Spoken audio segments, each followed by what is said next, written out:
Здравствуйте, я инженер компании UserGate. Сегодня мы поговорим про работу с OSPF маршрутизатором в отказоустойчивом кластере на базе UserGate UTM 5.0. Итак, представим, что у нас есть два узла. Первый и второй. Объединенных в кластер конфигурации. Оба узла подключены к двум вышестоящим маршрутизаторам. Допустим, это ASP1, ASP2. Такая перекрестная связь. На каждом из вышестоящих маршрутизаторов поднят OSPF процесс. И вот эта вся система принадлежит одной OSPF области. Допустим, Area 0. Мы хотим опубликовать локальную сеть, расположенную за UTM. Ну, для примера здесь парочка клиентов C1, C2. Соответственно, интерфейс в зоне Trusted, интерфейс в зоне Untrusted. Со стороны интерфейса в зоне Trusted вешается виртуальный IP-адрес VIP, LAN.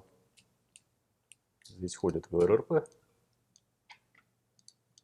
плюс репликация настроек. На каждом из узлов отдельно настраивается OSPF, поскольку OSPF это не кластерная настройка, она не реплицируется. Один из узлов становится ведущим, мастер, второй запасным, резервным, бэкап. Клиенты в качестве шлюза по умолчанию указывают виртуальный адрес на интерфейсе в зоне Trusted. Каждый клиент выходит в сеть интернет через ведущий узел. На каждом из маршрутизаторов провайдера маршрут в локальную сеть за UTM идет через ведущий узел. Это достигается путем автоматического изменения двух параметров на бэкап-узле. Первое – это метрика для редистрибьют листов. И второе – это стоимость OSPF cost для интерфейса. Если узел находится в состоянии бэкап либо fold, и тот, и другой параметр автоматически удваивается по сравнению с ведущим узлом. Так работает система Active Backup. Режим Active немного сложнее, в том смысле, что на каждом из вышестоящих провайдеров маршрут в локальную сеть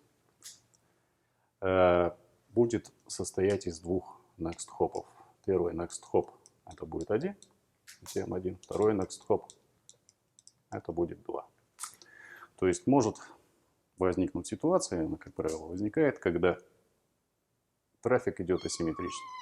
Запрос проходит одним путем, а ответ летает другим путем. Здесь, естественно, выполняется синхронизация сессий. И такая асимметричная маршрутизация тоже будет работать, если мы говорим про работу с фаерволом. Все, спасибо за внимание.